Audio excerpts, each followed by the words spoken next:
know, old enough to think you could just farming. That's all I ever wanted to do. I'm my own boss. I don't have to go and punch a time clock, you know, and have somebody get mad at me and stuff like that. I get up in the morning, I know what I got to do. I'm my boss. If I don't want to do too much this on a certain day, I don't. If I don't feel like it. But usually you got to keep on working. It's a lot of work, you know? Oh yeah, but you get it back in the long run. Just like when the crops look good, you know, makes you feel good when the crops look good and stuff like that. You make a good living? Fair, manage, you know. It's not like some people would like to have it, but it's a living. You gotta give up things to have your peace of mind, I guess. Jim McIntyre, at 28, is the youngest farmer we've met so far. He runs a middle-sized farm that belonged to his grandfather. His father lives next door, and they're business partners. And you don't see very many young farmers either like me. I only know 3 of them right around the area right here, and that's like about a 20-mile radius. So there's a lot of them that like the farm, want to get started, but they just haven't got the capital. The bank won't give them the money they want because it just takes too much. So you think of yourself as being lucky in a way? Yeah, I think so.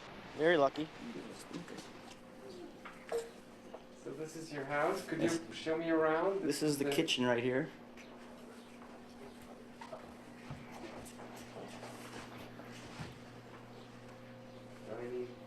This is our kitchen table where we eat all our meals.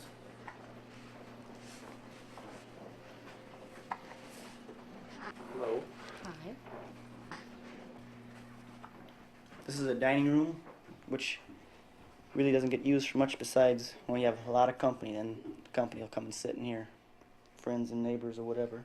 Do you often entertain neighbors or? Well, birthdays, whenever there's a birthday around, and mine or one of the kids' birthdays, we'll have a little birthday party. And this is your... This is what's called a living room in here. So we watch our TV, if there's any TV to watch, or just to sit and read the paper. We got a couple hours to read the paper at night. Do you watch a lot of TV or? Just in the winter. In the summer I don't watch much at all. I haven't got much time for that. I'm too busy. In the winter there's more slack, more free time. There's no field work or anything like that, just the chores, taking care of the pigs and cattle. How many children do you have? We have 3. One's going to be 5, and one's a year and a half, and one's going to be 5 months. Are you going to make farmers out of them? I hope. Hope so. I hope somebody plans on Yeah. staying. Probably not the girl. And you married very young then. Yeah. I was 18, 18 and a half. 18 and a half. Is that young to get married here or? Not for a woman. For a It girl. is now. Back 7 years ago it was. But now you find out more girls are waiting till they're 20, 21, 22, even older than that. Save your money, because everything's so expensive. Yeah, they want to work first. Yeah, they like to work first so they can buy nice things for the house. But you decided immediately to get married or? Well, we waited about a year and a half. We were going together, and then we waited married after that. 6 months after I gave her her engagement Darn it. ring, and we got married 6 months after. And 2 It years was after. just the right one, so I just... And 2 years after that, then a little girl was born.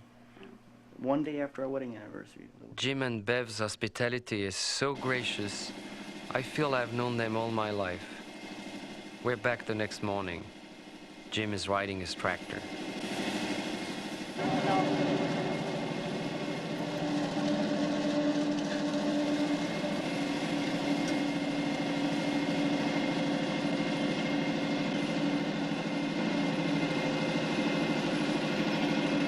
Cultivating corn. About one of the easiest jobs on the farm right now, I'd say.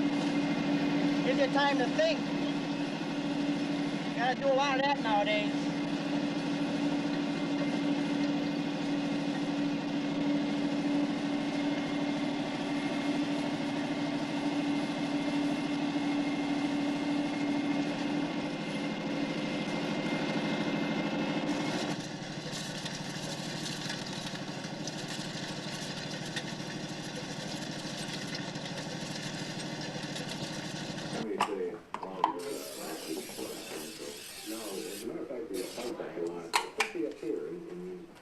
Meanwhile, Bev prepares lunch.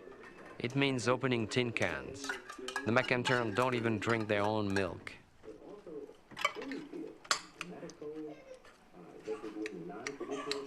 You think of yourself more like as a housewife, or I don't want to be thought of as a housewife. but you help a lot at the farm, no?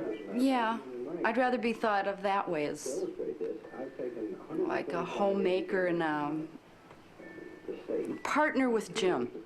Put it that way. I like helping outside. I like helping a lot outside. Driving tractor and things like that. Did you do it when you were younger? Or I did a lot when I was younger. did you think of any other life, any other thing that you would like to do? Or? I suppose every girl wants, you know, has different things she'd like to do with her life. I sometimes dreamed of being an airline hostess. But after I met Jim, I forgot about it. Us again?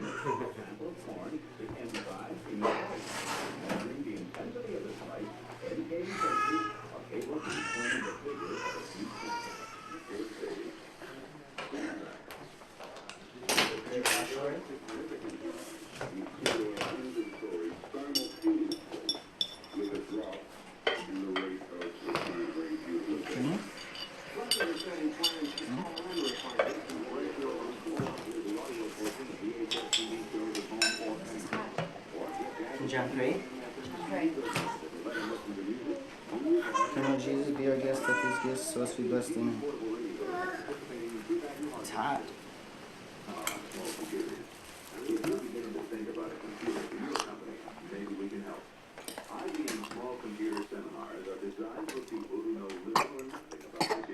How do you explain there's no blacks in this community? Practically not one, I would say. in Well, Glencoe. I don't know. It's hard to say. It's people just seem to not really get along with blacks around here. Of course, there never really was any blacks that really came here. One or two, and then they just kept on going. I know, like Hutchinson over there, northwest here, 20 miles. They have a few blacks over there, but it's just no place for blacks around here. I guess just don't like it. You mean people don't like them, or they don't like staying here? Well, I suppose it's a little of both, I think. The people are very prejudiced against blacks out here. It's hard to say why. Although you talk to anybody that was in the service, and you don't find too many servicemen that care about blacks. I don't know. So you could have gone to Vietnam. You were the right age. Yeah, just that my draft number was a bit higher than what they drafted that year. I know my brother, his number was quite low, and he managed to get a drafty from it because I was still in school. And as long as he was the only son at home, they couldn't take him. But they could have taken him, but my dad worked at it to get a farm deferment for him. So and that was right in '68 when my brother could have got drafted. That was just at about the peak of the war out there, or what do they call that, scrimmage? It wasn't the war. That's what they call it. It's kind of funny. Enough men died and it wasn't the war. Vietnam was coming back more than once in our Glencoe conversations. There was something else. An unsung hero of the anti-war movement of the 60s was from Glencoe. You mean Brad Bedicke? Yes. That's my son. And That he was at your tower of the Minnesota 8. Yes. Yes. What happened to him? He was on trial? Yeah, they had a trial in federal district court in Minneapolis, and he was sentenced to prison for several years. What's happened of him? He's in California now. He has a band out there. Oh yes? He's playing music? Oh yeah, he's a good musician. Very good. Brad grew up in a pretty conservative